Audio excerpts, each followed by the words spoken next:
Hello, I'm Perry from Rennet and Rind, and you're back for another month of our glorious mystery cheese boxes, where I create in these maturing rooms where I use selective pressures such as temperature, humidity, brushing, turning to get the best out of our artisan cheese. And I bring together 5 cheeses that I really like at the moment, how they work together, and now I'm here.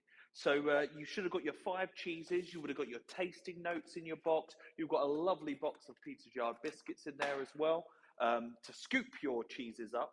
And obviously you're here to chat to me, or not chat actually, this is one directional, about the cheeses and why I selected them, what we do with them and what makes them so special at the moment. So let's dive in, right? So first cheese up we have is Rachel.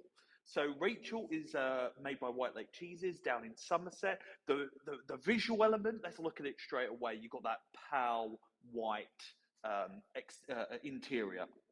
So that's telling us that this is a goat's milk. So goats, when they chew on the grass, they absorb the colouring as nutrients where cows do not. That's why you can tell if cow's milk is yellow and goat's milk is white. That's a good visual indicator. And then we have this lovely rind on the outside, which has loads of good bacteria that's growing on out there.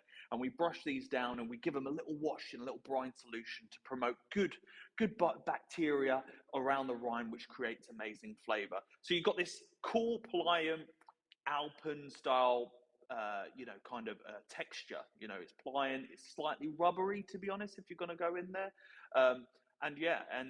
Let's have a smell of the aroma. So really light. I mean, it's like right down there on the 1 to 2 scale, hence why it's our first cheese. As I always say, please eat your cheeses in order. There's a reason why they work like this, to give you the maximum flavour benefit. So yeah, we've got that light nuttiness, milky, hardly surprising with cheese, but more predominant than ever, but it's very nice and subtle, which I think would be the flavour as well. Gave us a little clue. So let's give it a go. So that pliant texture breaks down really nicely and quite easily. You've got this washing, this lightness that's on there. I like that. So, I can imagine if we move forward in the cheeses, the bigger, powerful flavors are going to hurt this one. So I want you to get the subtleties in there. What I love about this cheese is actually the mouthfeel, the way it coats the palate, the way it's got such a huge amount of moisture. You get this really nice washing of refreshing mineral flavor with a slight edge of nuttiness, a little bit edge, like tiny edge of pepperiness at the back of the throat. But that's a great cheese to kind of ease us in. Fantastic cheese. So next cheese here we have up is this one here, which is called AlpenCheddar. And AlpenCheddar is something we've championed for a while.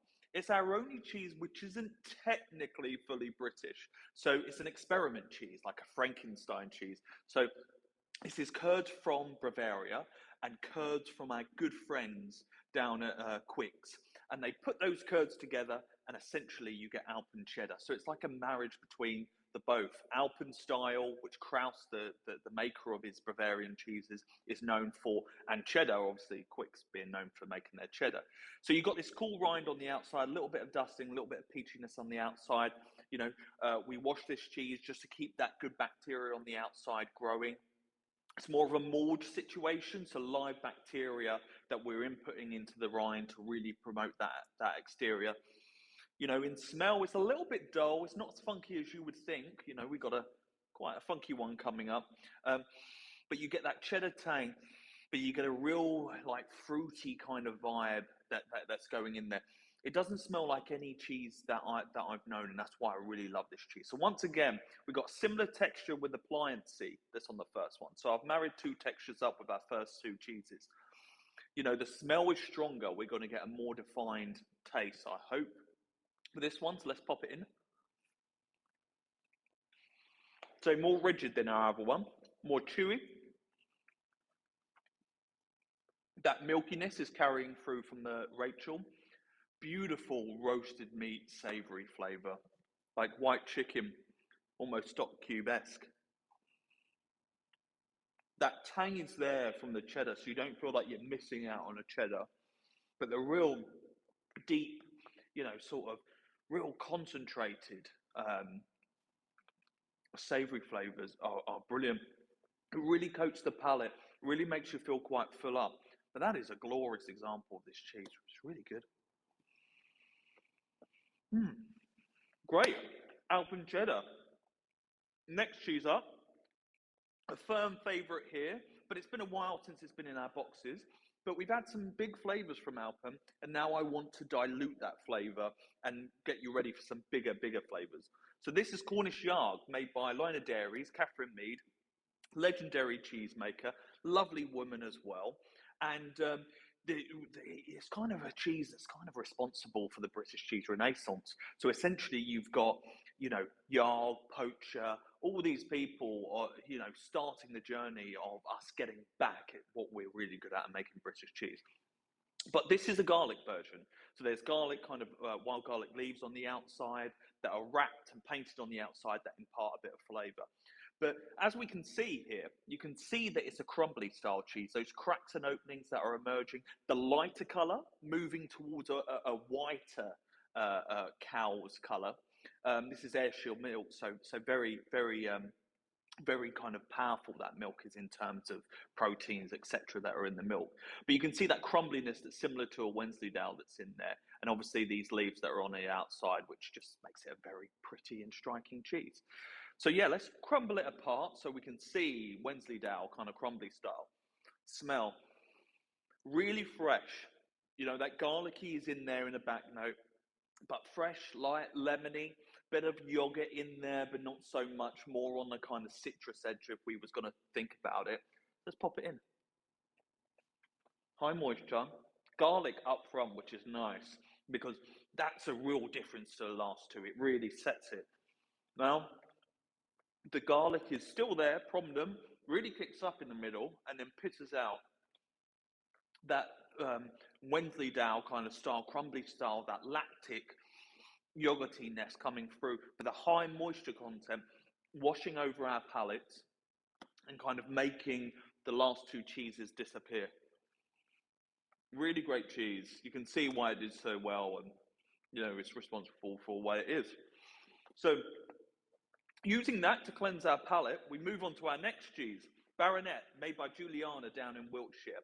An aggressively washed rind cheese, similar, people say, to a British Reblochon. Using Jersey cow's milk, really difficult milk to make cheese out of, but she's a master of making cheese. We've got a full breakdown on the outside there. I don't know if you can see that, me kind of like pushing it around. Full breakdown from rind to middle to make really creamy flavours, hopefully, So let's cut a little bit off. Smell, aggressive. Now we're into wash rind cheeses in an aggressive way. There's no way of getting around this. It's stinky socks.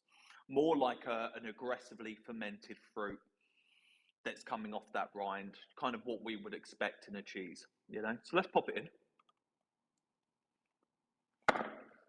Strong, salty, savoury, buttery, meaty. Finishing note is lingering. Saltiness still pushes up quite high. That's a lovely cheese. I mean, if you're into your stinky cheeses, Epoisse and stuff like this batch is really, really good for that. That's the kind of the challenging one on the board. Really great example. Balances out well with the other cheeses. And then we're into our final cheese, actually. Let's move on. The Dorset Blue Vinny. So Dorset Blue Vinny is a revived recipe. It's a skim milk cheese, so low in fat. And then obviously pierced on the outside, oxygen rushes into the cheese, creating blues that's on there.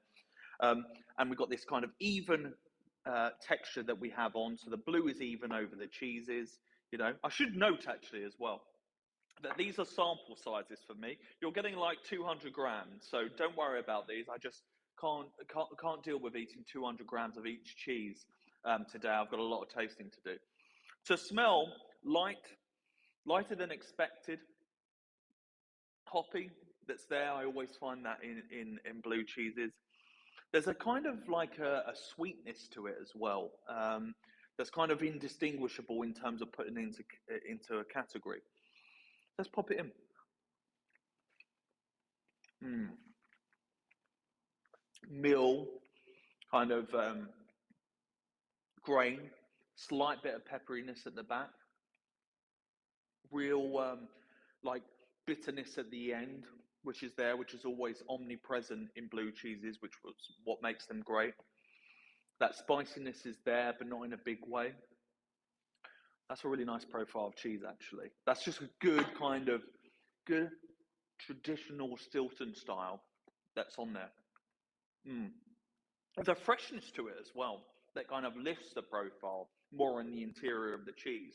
So if you're finding it a little bit too powerful, just steer away from the edges, go a little bit more on the interior, because that's essentially that cheese permeates through. You know, you've got your bacteria, good bacteria here, letting out tendrils, and the first, you know, chemical reactions to happen are happening here. So if you don't like the strength, move more to the core, and it's more creamy. So 5 really great cheeses. Really pleased with this. I think the winner for me has to be this Alpen, actually. That's a real delight. It's really nice to go back to as well, actually. If you go back to it, that fruity element, the fresh berries, really comes rushing back. Lovely. So 5 fantastic cheeses for you. Thank you so much for watching. Give us a like, go follow us on Instagram, whatever it may be. You know, give us some support and some love for what we do. We always appreciate it. Apart from that, enjoy your cheese and speak again soon.